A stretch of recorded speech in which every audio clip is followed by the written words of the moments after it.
അസ്സലാമു അലൈക്കും. എൻ്റെ പേര് യാസിർ, കോട്ടപ്പുറത്തു നിന്നാണ്. ഇവിടെ ഉസ്താദ് വിഷയാദനത്തിൽ പറഞ്ഞു, സഹാബിമാരുടെയും നബിമാരുടെയും താബിയങ്ങളുടെയും താബിയങ്ങളുടെയും അതുപോലെ തന്നെ പൂർവികരുടെയും മാതൃക പിൻപറ്റിയാണ് നമ്മുടെ ഈമാൻ അല്ലെങ്കിൽ ഇസ്ലാം നമ്മുടെ കയ്യിലെത്തിയിട്ടുള്ളത്. അതനുസരിച്ചാണ് നമ്മൾ ജീവിക്കേണ്ടതെന്ന്. ഇപ്പോൾ ഈ അടുക്ക് ഞാൻ മനസ്സിലാക്കിയത് 27-ാം രാവിന് എല്ലാവരും പള്ളിയിൽ പോകണം. അതായത് നബി സല്ലല്ലാഹു അലൈഹി വസല്ലമയും സഹാബത്തും പള്ളിയിൽ പോയി ഇഅ്തികാഫിരുന്നു രാത്രി പുലരുവോളം എന്നൊക്കെയാണ് പഠിച്ചത്, മനസ്സിലാക്കിയിട്ടുള്ളത്. പക്ഷേ ഈ അടുക്ക് ഒരു 10 വർഷത്തിന് ഇങ്ങോട്ടായിട്ട് മേൽമുറി സ്വലാത്ത് നഗരിൽ നടക്കുന്ന സ്വലാത്തിൽ നിങ്ങൾക്ക് എവിടുന്നാണ് തെളിവ് കിട്ടിയത്? അതിന് പ്രത്യേകമായിട്ട് എവിടുന്നാണ് സുന്നത്തുള്ളത്? വെറുതെ മതത്തിൽ എന്തെങ്കിലും കൂട്ടിച്ചേർക്കാൻ ആരാണ് അനുവാദം തന്നത്? ഒരു ചോദ്യം, ഒരു സംശയം ചോദിച്ചാൽ മറുപടി അറിയില്ല. സത്യം പറയണേ, കളവ് പറയണേ. ഒരു മിനിറ്റ്. ഞാൻ പണ്ഡിതനും അല്ല, ഞാൻ കിതാബ് തന്നെ ചോദിക്കൂല, ആയത്തെ ഹദീസല്ലേ വെക്കണത്. ഈ 27 രാവിലെ ഇത്തികാഫിൽ സത്യം പറ പള്ളിയിൽ ഇല്ല. എന്തേ? ഒരു സൽക്കർമ്മം ചെയ്യാൻ കഴിയുന്നില്ല എന്നില്ലെങ്കിൽ ഒരു ബിദ്അത്ത് ചെയ്യുക പ്രോത്സാഹനമാണോ? ശരി. ഇപ്പൊ സംശയം, അപ്പൊ നിങ്ങളത് ചെയ്തിട്ടില്ല. അപ്പൊ 27-ാം രാവിന് മുട്ടിപ്പടി എന്ന് പറഞ്ഞിട്ട് മുട്ടിപ്പടി നടത്താൻ ബാബുൽ കോടഞ്ചേരി കിതാബിലുണ്ടാവില്ല കേട്ടോ. കിതാബ് കോടഞ്ചേരിക്കാർക്കുള്ള വിധികൾ ഉണ്ടാവും, വേറെ വിഷയം. അപ്പോ മുട്ടിപ്പടിയിൽ ഒരു സലാത്ത് ഹൽഖ സംഘടിപ്പിക്കുന്നു.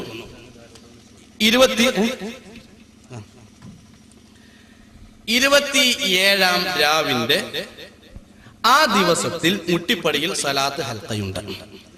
ദിക്റിന്റെ മജ്ലിസ് എന്നാൽ ഒരു പുണ്യകർമ്മമാണ്. ഇഅ്തികാഫ് എന്നാൽ മറ്റൊരു പുണ്യകർമ്മവുമാണ്. ഇഅ്തികാഫ് എന്നത് ഒരു പുണ്യകർമ്മമാണ്, ദിക്ർ ഹൽഖ എന്നുള്ളത് മറ്റൊരു പുണ്യകർമ്മമാണ്. നബി സല്ലല്ലാഹു അലൈഹി വസല്ലമ തങ്ങൾ ഇഅ്തികാഫിൽ നിന്നിരുന്നു. പുണ്യകർമ്മം എന്നുള്ളതിനുള്ള തെളിവ്.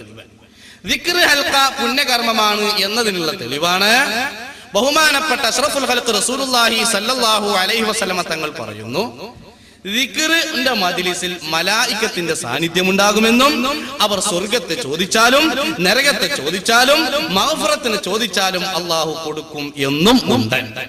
അല്ലാഹുവിന്റെ റസൂൽ പറയുന്നു, ഇദാ മറൽതും ബിരിയാദിൽ ജന്ന, നിങ്ങൾ സ്വർഗ്ഗ പൂന്തോപ്പിലൂടെ പോകുമ്പോൾ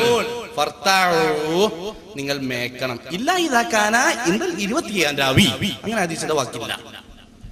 നിങ്ങൾ ദിക്റിന്റെ മജ്ലിസിന്റെ അടുക്കലൂടെ പോയാൽ, നിങ്ങൾ റൗളത്തും ബിരിയാദിൽ ജന്നയിലൂടെ പോയാൽ നിങ്ങൾ മേയണം. എന്താണ് ഇതിന്റെ താല്പര്യം? അമാനി മൗലവിയുടെ ഇസ്ലാമിക ജീവിതം എന്ന പുസ്തകത്തിൽ മുജാഹിദുകൾ തന്നെ എഴുതി, ജനങ്ങൾ കൂട്ടമായിരുന്ന് ദിക്ർ ചൊല്ലുന്ന സ്ഥലം. അപ്പൊ ജനങ്ങൾ കൂട്ടമായി ഇരുന്ന് ദിക്ർ ചൊല്ലുക എന്നത് പുണ്യകർമ്മമാണ്. ഇഅ്തികാഫ് എന്നതും ഒരു പുണ്യകർമ്മമാണ്. ഇപ്പൊ 27-ാം രാവിന്റെ ദിവസത്തിൽ ഒരാൾ പള്ളിയിൽ ഇരിക്കുന്നില്ല, നിങ്ങൾ ഇരുന്നില്ല, നിങ്ങൾ തന്നെ പറഞ്ഞു. അങ്ങനെ ഇരിക്കുന്നില്ലെങ്കിൽ ഇയാൾക്ക് ഇനി വേറൊരു പുണ്യകർമ്മം ചെയ്യാൻ പറ്റൂല. പള്ളിന്റെ പുറത്തുനിന്ന് സലാത്തെല്ലാം പറ്റുമോ? ഇഅ്തികാഫ് ഇരിക്കാത്ത നിങ്ങൾ മുട്ടിപ്പടി പോട്ടെ, മുട്ടിപ്പടിക്ക് പോട്ടെ, കൊട്ടപ്പുറത്ത് നിന്നിട്ട് നിങ്ങൾ എന്ത് ചെയ്തു? ഈ കൊട്ടപ്പുറത്ത് വെച്ചിട്ട് നിങ്ങൾ ശ്രദ്ധിക്കും, കൊട്ടപ്പുറത്ത് വെച്ചിട്ട് പേരന്റെ മുറ്റത്ത് നിങ്ങൾ സലാത്തില്ലി നിൽക്കുക, കൂലിട്ടോ? തീർച്ചയായും കിട്ടും. എന്തുകൊണ്ട്? അത് എന്റെ വ്യക്തിപരമായ താല്പര്യം വെച്ചിട്ട് പൂർത്തിയായില്ല. അതായത് നിങ്ങൾ വിളിച്ചു കൂട്ടുന്നത് പ്രത്യേക സുന്നത്താണ്, എല്ലാവരും കൂടിയിരുന്ന് ചെല്ലണം എന്ന് നബി പഠിപ്പിച്ചു, അല്ലെങ്കിൽ അങ്ങനത്തെ രീതിയിലുള്ളൊരു താബിയങ്ങൾ അല്ലെങ്കിൽ പൂർവികർ പഠിപ്പിച്ചു എന്ന രീതിയിലാണെങ്കിൽ, അങ്ങനെ പഠിപ്പിച്ചത് എവിടെ പഠിപ്പിച്ചു? അല്ലെങ്കിൽ ഏതെങ്കിലും ഒരു കിതാബിൽ അത് രേഖപ്പെടുത്തിയിട്ടുണ്ടോ? അതോടുകൂടി തന്നെ പിന്നെ നബി സല്ലല്ലാഹു അലൈഹി വസല്ലം പറഞ്ഞതാണ്, സ്വർഗത്തിലേക്ക് അടുക്കുന്നതും നരകത്തിൽ നിന്ന് മാറി നിൽക്കുന്ന കംപ്ലീറ്റ് കാര്യങ്ങളും പറഞ്ഞു തന്നിട്ടുണ്ടെന്ന്. അതേ സ്ഥാനത്ത് ഇങ്ങനെ ഒരു കൂടിയിരുന്ന് 27 രാവിലെ പള്ളിയിലേക്ക് ക്ഷണിക്കുന്ന നബി സല്ലല്ലാഹു അലൈഹി വസല്ലമയുടെ അതേ നേർ ധിക്കാരമല്ല ചെയ്യുന്നത് ശരിക്ക്. അപ്പോ നിങ്ങൾക്ക് പള്ളിയുടെ പുറത്ത് വെച്ച് ദിക്ർ ചെല്ലിയാലും സ്വലാത്ത് ചെല്ലിയാലും കൂലി കിട്ടും. അഥവാ ഇഅ്തികാഫ് അല്ലാത്ത ഒരു സൽക്രമം നിങ്ങൾക്ക് ചെല്ലിയാൽ പ്രതിഫലം കിട്ടും. നിങ്ങൾ സമ്മതിച്ചു. രണ്ടാമതായി ഒരുമിച്ച് കൂടുക എന്നുള്ളത് നബി സല്ലല്ലാഹു അലൈഹി വസല്ലം പരിചയപ്പെടുത്തിയിട്ടുണ്ടോ? അള്ളാഹുവിന്റെ റസൂല് പരിചയപ്പെടുത്തിയ സുന്നത്തായിട്ടല്ലേ നമ്മൾ പറഞ്ഞത്. അതൊരു ഉപാധിരഹിതമായ ഇന്ന സമയത്തെ ആകാവൂ എന്ന് പറയാത്ത കാലത്തോളം 27 രാവിലെ സംഘടിപ്പിക്കുന്നതിന് കുഴപ്പമില്ല. ദിക്ർ ഹൽഖ ഇന്ന സമയത്തെ ചെയ്യാവൂ സംഘടിപ്പിക്കാവൂ എന്ന് പറയാത്ത കാലത്തോളം 27 രാവിന് പറ്റൂല എന്ന് പറയാൻ പറ്റൂല. 27 രാവിനും അത് ബാധകമാണ്. അപ്പൊ ഒരാൾ ഈത്തിക്കാഫ് ഇരിക്കുന്നു, മറ്റൊരാൾ ദിക്ർ ഹൽഖ സംഘടിപ്പിക്കുന്നു എന്നൊക്കെ.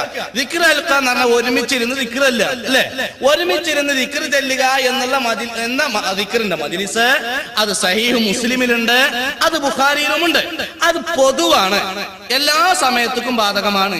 27 രാവിൽ ഒഴികെ എന്ന് ഒരൊറ്റ ഹദീസിലില്ല.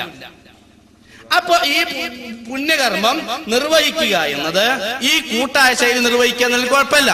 ഇപ്പൊ കണ്ടങ്ങള് എക്സിബിഷനുകാരോട് 7 ചോദ്യങ്ങൾ. സാൽവേഷൻ നടത്തിയത് കോഴിക്കോട്. സാൽവേഷൻ എന്ന് പറഞ്ഞിട്ട് സംഗതി ഇന്റർനാഷണൽ ഫ്ലക്സിബിഷൻ ആണ്, എക്സിബിഷൻ അല്ല. കാരണം കുറെ ഫ്ലക്സ് ബോർഡ് അതിലുണ്ടായിരുന്നു.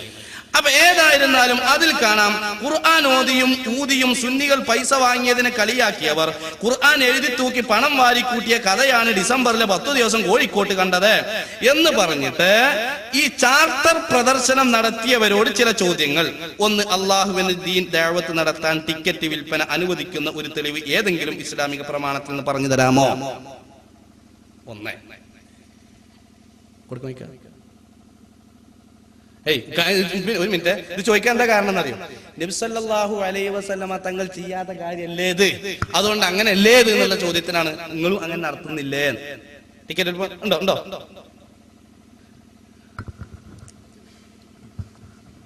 അതായത് ഞാൻ ചോദിച്ച ചോദ്യത്തിനാണ് അതിന് ഞാൻ മറുപടി പറയുന്നുണ്ട്. നിങ്ങൾ ചോദിച്ചതിന് മറുപടി ഉണ്ട്. ഇത് നിങ്ങൾ ചോദ്യത്തിൽ ഇസ്കാല് തീർക്കണത്. നിങ്ങൾ ചോദിച്ച ചോദ്യത്തിലുള്ള സംശയമാണ് എന്ത്? നിങ്ങളൊന്നും നബി സല്ലല്ലാഹു അലൈഹി വസല്ലമ തങ്ങൾ കൽപ്പിക്കാത്തോ ചെയ്യാത്തോ അനുവദിക്കാത്തോ ഒന്നും ചെയ്യല മുസാബിനെ നടക്കണ്ടങ്ങളാ. അതായത് അതുകൊണ്ടാണ് ചോദിച്ചത്. അപ്പൊ അത് അങ്ങനെ ഉണ്ടോ? ഒന്ന്. പിന്നെ രണ്ടാമതായി ഖാദിയാനികളും ക്രിസ്ത്യാനികളും കണ്ടുപിടിച്ച എക്സിബിഷൻ പാലം പണി എങ്ങനെയാണ് മുജാഹിദികൾക്ക് ചേരുക എന്നൊക്കെ ചോദിച്ചിട്ട് കുറെ ചോദ്യങ്ങൾ അതിലേക്ക് കിടക്കുന്നില്ല. പിന്നെ നിങ്ങൾ ചോദിച്ച എന്താണ്? സ്വലാത്ത് മുട്ടിപ്പടിയിൽ ഹൽക്ക നടത്തുമ്പോ അത് ബിദഅത്തല്ലേ? നമ്മൾ പറഞ്ഞു അത് ബിദഅത്തല്ല. എന്തുകൊണ്ട്? നബി സല്ലല്ലാഹു അലൈഹി വസല്ലമ തങ്ങൾ ദിക്ർ ഹൽക്കയെ അംഗീകരിച്ചിട്ടുണ്ട്. അത് പൊതുവായ തത്വമാണ്. പൊതുവായ തത്വത്തിൽ ആ ദിവസം പറ്റുകയില്ല എന്നാണ് നിങ്ങൾക്ക് വാദമെങ്കിൽ അതിനെ ഖാസാക്കാൻ പ്രത്യേകമാക്കാൻ നിങ്ങളെടുത്ത് വല്ല തെളിവും ഉണ്ടോ? അതായത് നേരത്തെ പറഞ്ഞു, ഇതായത് എന്നിരുന്നാലും തന്നെയുമല്ല, അങ്ങനെയല്ല, ശരിക്കും നേരിക്കുന്നതിനാണ് പറയും. പിന്നെ പറയാനുള്ളത് അതായത് ആകെ അതായത് ഈ പ്രശ്നം മുഴുവനും ഭൗതികതയിൽ, അതായത് ഈ ലോക ജീവിതത്തിൽ നമ്മുടെ പ്രവർത്തനങ്ങൾക്ക് മോടി കൂട്ടാൻ ഇപ്പോൾ മൈക്ക് വേണമെന്നില്ല പ്രസംഗിക്കാം. പക്ഷെ മൈക്ക് എന്തിനാണ്?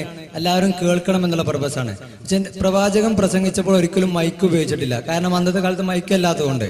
അതുകൊണ്ട് നമ്മുടെ ഭൗതികതയിൽ ചിലപ്പോൾ മാറ്റങ്ങൾ വരാം. ഇപ്പോൾ തൗഹീദിന്റെ പ്രചരണ രംഗത്ത് ആധുനികമായ എക്സിബിഷൻ എന്താണ്? ഇസ്ലാമികമല്ല, ഭൗതികമാണ്. അതാണ് പറഞ്ഞു വരുന്നത്. ആധുനികമായ രീതിയിൽ എങ്ങനെ ഇസ്ലാമിനെ പരിചയപ്പെടുത്താം എന്നുള്ളതാണ് എക്സിബിഷനിലൂടെ മനസ്സിലാക്കി കൊടുക്കുന്നത്. അല്ലാതെ അതൊരു മറ്റൊരു ഉദ്ദേശത്തിനുകൂടിയല്ല, അല്ല വേണ്ടിയിട്ടല്ല. പിന്നെ ഞാൻ ചോദിച്ച ചോദ്യം എന്ന് പറഞ്ഞാൽ നബി സല്ലല്ലാഹു അലൈഹി വസല്ലം പറഞ്ഞത് അവസാനത്തെ 10 ദിവസങ്ങളിൽ ലൈലത്തുൽ ഖദറിനെ പ്രതീക്ഷിക്കണം, അതുകൊണ്ട് അരയും മുറുക്കി മറ്റേ ഇത്തികാഫിരുന്നു എന്നുള്ളതാണ് പറഞ്ഞത്.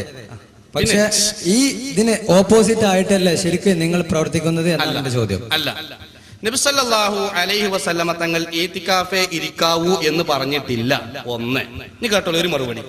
ബഹുമാനപ്പെട്ട ഇബ്നു അബ്ബാസ് റളിയല്ലാഹു അൻഹുമ, ബഹുമാനപ്പെട്ടവരും ബഹുമാനപ്പെട്ട സിലത്ത് ബിൻ അശീർ റളിയല്ലാഹു അൻഹുവിന്റെ നേതൃത്വത്തിൽ ഷജറത്തുൽ റിളവാൻ, ബൈഅത്തുൽ റിളവാൻ എന്ന് പറയുന്ന ബൈഅത്ത് നടന്ന സ്ഥലത്ത് ഒടുവിലെ 10-ൽ പ്രത്യേക ഹൽഖ സംഭവിച്ചിരുന്നു എന്ന് ബഹുമാനപ്പെട്ട ഇമാം തുർമുദി റളിയല്ലാഹു അൻഹു വളരെ വ്യക്തമായി തന്റെ കിതാബിൽ രേഖപ്പെടുത്തിയിട്ടുണ്ട്.